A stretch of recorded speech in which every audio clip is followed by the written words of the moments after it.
Hey everybody, it's Mark from Fantasy Games.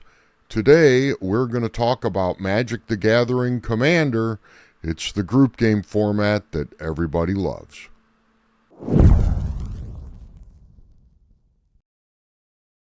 Alright, Commander. 99 singleton cards and a general. Group game. Politics. Don't attack me, I won't attack you. I got you. We play Commander every Thursday and Saturday evening at 7 o'clock. These events are free. They don't cost anything to sign up. If you want to play, just come on to the store before 7, sign up at the counter. Anyone can help you. We have designed some custom software that takes our player list and pods it up into tables with 3, 4, or 5 players, depending on the player count for the total event. This software has the ability to link players together, so if you come with your friend or buddy or wife or significant other and you want to be sure that you play in the same pod, we can link you together so you both get put into the same pod with random players to fill out the pod. We run these events as sanctioned events.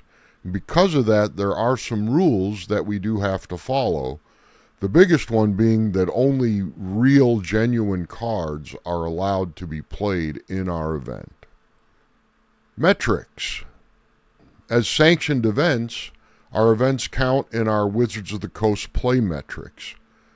Most players probably don't care about our store metrics, and that's okay. But we're going to talk about it anyway. Wizards of the Coast tracks what they call player metrics. These come from our event reporting, each event that we report.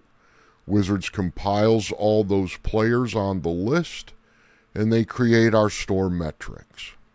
Since the pandemic, those metrics are things like total number of players that play, total number of unique players. Things they track are, they call them engaged players is the first one. That is a player who has played in at least 6 events at our store in the last year. They consider that an engaged player. There's also new players, which are people who create a Wizards account and then play in their first event at our store. Those count as new players, new activations. And then the third one is total tickets. Each time you play in an event, they count that as a ticket. So as opposed to an engaged player who would play in 6 events, that counts as 1 engaged player. Once they get to that 6 event threshold, every further event doesn't do anything for engaged players. If they play in 25 events in the year, they still only count that as 1 for an engaged player. But tickets, each time you play in an event, that counts as a ticket.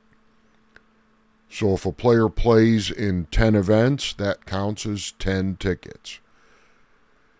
Together, these metrics, engaged players, new players, and total tickets, those 3 things are used to determine how many promo packs we get for the season, how many buy-a-box promos we get for new sets that come out, and they also contribute to pre-release allocation, the number of kits that we get to run pre-releases.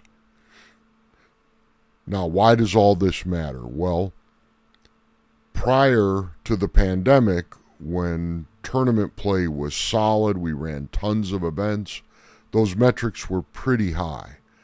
Since the pandemic, tournaments have been kind of slow to return.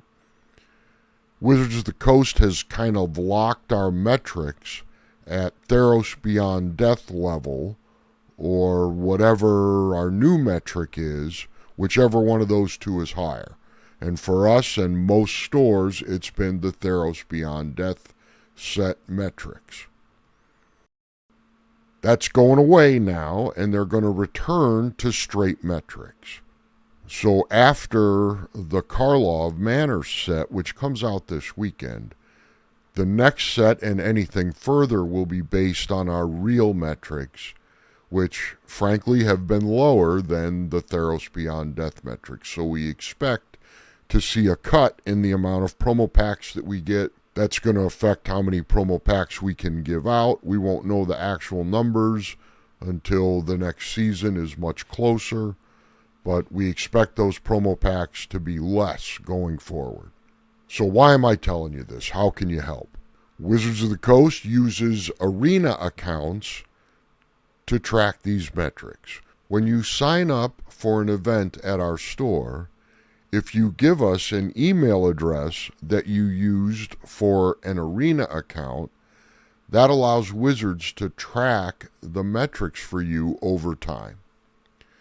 If we don't get that email attached to an arena account, after a certain period of time, your name gets blanked out of the system and it becomes just anonymous player. Wizards does this because part of signing up for Arena is you give Wizards of the Coast permission to track your event attendance with your email address. Without that permission, we can add you to the event as a guest. There's no penalty for doing that at this point, but it doesn't allow Wizards to track your attendance at our store. So, over the next few weeks, when you play in an event at our store, our staff may ask you if you're willing to create an arena account. Doing so is not required. You can still play. There's no penalty. It just helps us get more promo packs so we can give them out to the players in our event. So there you have it. Make an arena account, give us the email, contribute to our store metrics, help us get a higher allocation of promos. We in turn can give more promos to the players who are playing in our events. That's it. Karlov Manor pre-release events are this weekend. We have 5 events on the schedule. Friday night at 6, Saturday at 1 o'clock and 6 p.m., Sunday at 1 o'clock and 6 p.m. Hope to see you. Come on out and play.